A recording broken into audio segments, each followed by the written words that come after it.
How you guys doing? It's Grugs of Legion Tactical Cutlery doing a quick live. I want to show you the Bowie that I will be using today. This is from Traditional Filipino Weapons.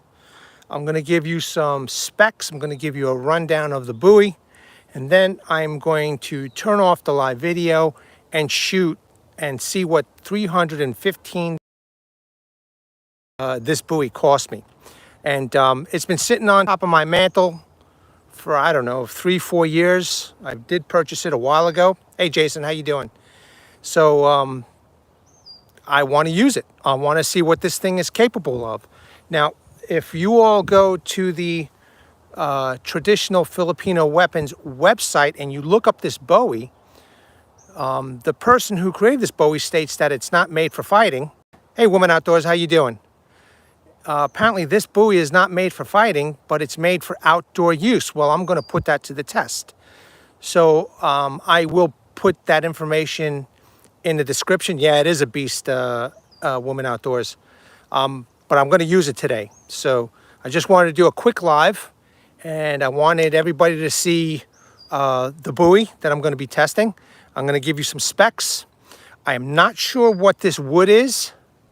Okay, but as I was saying that, you know, the website for Traditional Filipino Weapons says that this is a knife for the outdoors and to be used for the outdoors, and it should be able to take abuse. Now, the steel is interesting. The steel, never heard of it before, but, you know, maybe some of you experts out there can explain to me. It's 5160 and D2 combined. So I'm not sure how it's going to perform. So let's take a quick look. You know, it's a massive blade. So the blade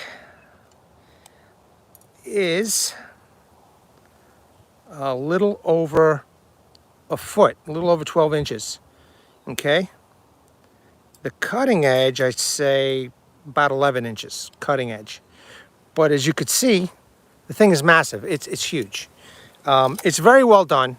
I have to say that it's very well done. You know what? Let's see how wide that is. It's about a little over a little less than 2¼ maybe wide. It's a big Bowie, and I'm gonna show you in a second. Check it out. Okay, it's pretty thin and it's pretty light. There's an aluminum S-guard. It's not steel, but it's an aluminum S-guard.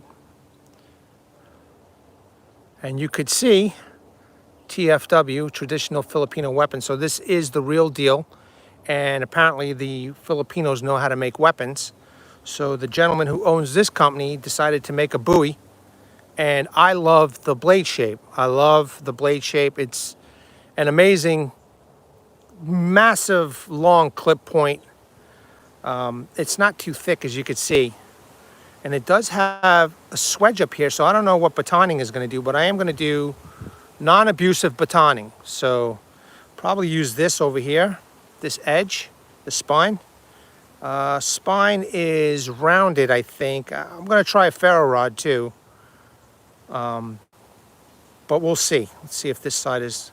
It's taken off nail material, but it's probably not as sharp as something like an LT Wright.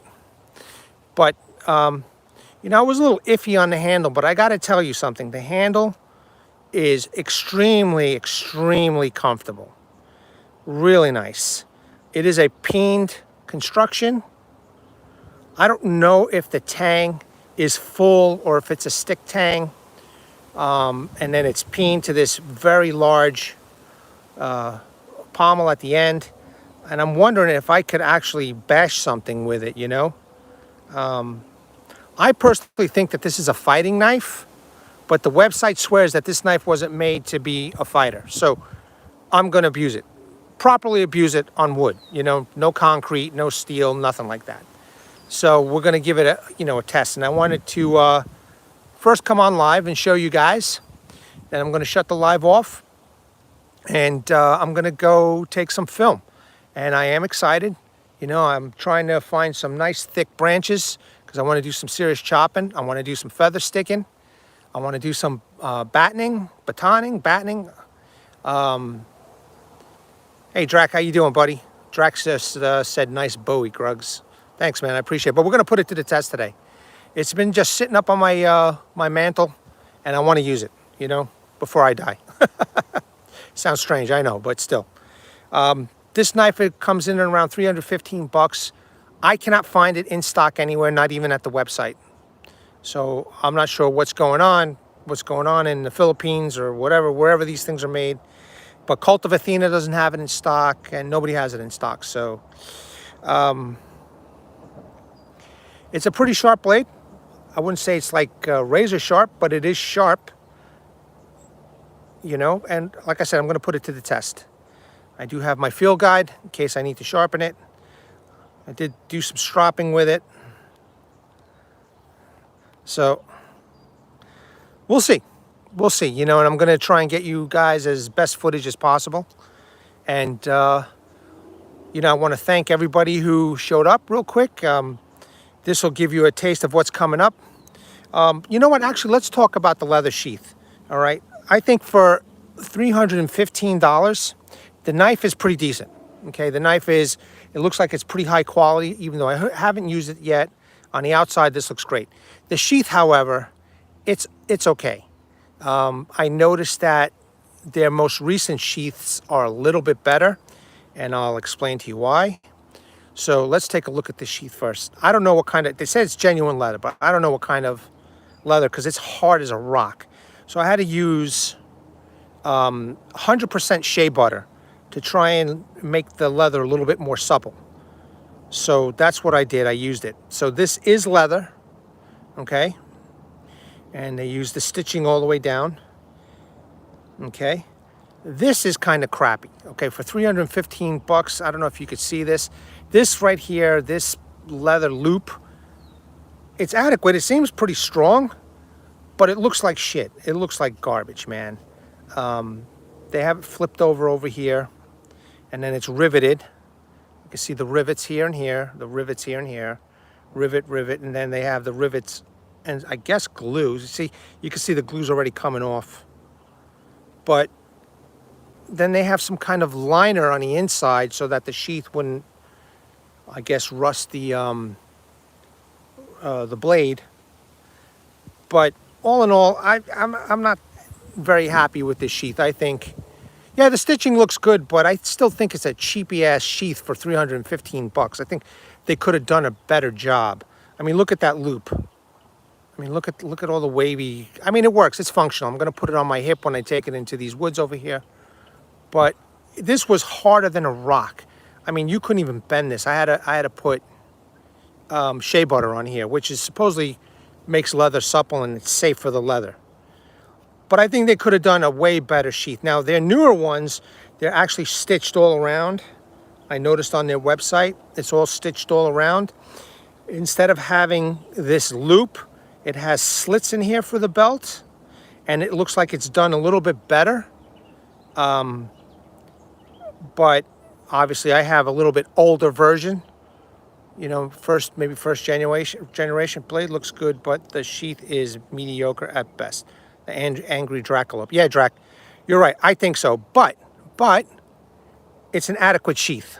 Okay, I have to admit, it's not the best sheath for 315 bucks, but it's not bad. It's not a bad sheath. It's okay. It's okay. I think for $315 that I paid for it at the time, maybe more at Cult of Athena, because I think that's where I got it from Cult of Athena. I don't remember. It's been 3 years. It's okay. It's an okay sheath, and I'm going to test it out on my hip, and I will report when I do the actual review. And but you know, the blade being 5160, it's pretty light. It's pretty nimble in the hand. You know, I just can't wait to swing it. I'm going to swing it into a nice thick branch and see what it does. Now, there is no round choil, but there is some form of a sharpening choil that I could choke up. It'll be a little bit strange having it in this configuration, but I'm going to see what it's like to feather stick. Because look, in a survival, quote-unquote survival situation, you know, if this is the only thing you had on you, I'm sure it'll make do. If you needed to make some feather sticks. But, you know, my time here in these woods, there's so many resources on the floor. You don't really need to worry about feathers sticking. Now, I'm going to see if we could take a close look. Here's one little shitty thing I noticed. Okay, you see that little spot over there? There's a little gap, and then it looks like there's a little piece of wood in there. I don't know if you guys could see that or not. Well, I'm not sure how that's going to fare, so we'll see. We'll see what $315 is going to do. But other than that, I mean, it's done. The handle is very comfortable. It's grippy. It's not sliding out of my hand. And I actually put shea butter on this wood because apparently this wood from the Philippines, it cracks if it's dried out. So there are no cracks here on this. It's a beautiful handle. It's a little bit different handle than other Bowies that I've had. Okay, it's the shape. It's like an overlapping type of shape of wood that they did. But the truth is, it's extremely comfortable in the hands. It's actually pretty phenomenal. So, all right, ladies and gentlemen, I'm going to stop wasting time here. I really want to start chopping this sucker and start filming. So I'm going to get to it. To those of you who joined this quick live, I appreciate it. It's a little over 12-inch handle. Let's see what the overall length is. I'm sorry, 12-inch blade. And it's a little over 18 inches for the whole knife. Aluminum S-guard, 5160/D2 combination steel. You know, maybe somebody can explain that to me. Peened handle, peened pommel. As you can see, it's peened. It looks like it's done okay. It's not bad. I would rather have had this flat so I could, do some banging. But, I guess if I had to use something to pound a tent stake, I'll use the flat of the blade. And that's it, guys. Thanks for joining me. I know that you guys are all at work. I appreciate whoever did show up watching. And I will talk to you soon. Stay tuned for the review later on today or tomorrow. All right, guys? Okay. Let's not forget our vets. Hashtag 22 a day. Hashtag 22 a day no more. There are vets who come out of the military and they face a lot of challenges.